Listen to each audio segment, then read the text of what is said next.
It could be a big part of the solution for the climate crisis, electrifying transit buses across Canada as more and more cities jump on board.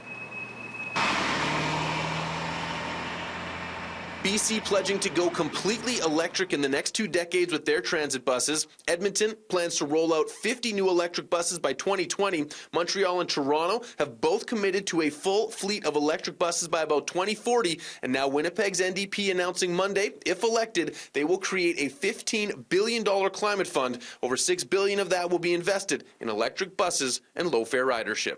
We want to incentivize people to get on the bus by helping provide lower-cost transit.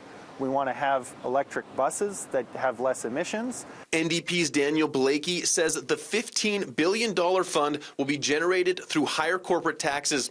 Right now, Blakey says Canada has some of the lowest corporate tax rates in the Organization for Economic Cooperation and Development. In the year 2000, corporate taxation sat around 28%. In 2019, it's 15%.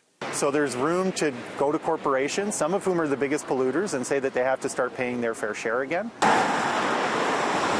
According to Bloomberg New Energy Finance, in the next 10 years, an electric bus will cost as much to build as a diesel bus, while saving hundreds of thousands on fuel costs and carbon emissions. It's a cost-benefit analysis Michael Dealys says he can't ignore.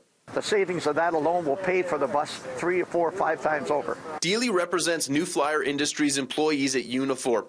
Dealey says fighting climate change with government money means more jobs through the green economy. New Flyer is one of 4 electric bus manufacturers in Canada that would benefit from the NDP's $6.5 billion promise to invest in electrifying buses if elected on October 21st. The transit union's Aleem Chaudhry says this kind of government spending is a win for transit riders and transit drivers. And I mean, for a province that's it's got electricity at its door all the time, why not use it? I mean, it just makes common sense to do so. Canada is home to cutting-edge electric bus manufacturing, but right now sells more electric buses than it buys. According to Clean Energy Canada, 13% of buses globally run on electricity, 99% of those running in China. In Winnipeg, Mark Neufeld, City News.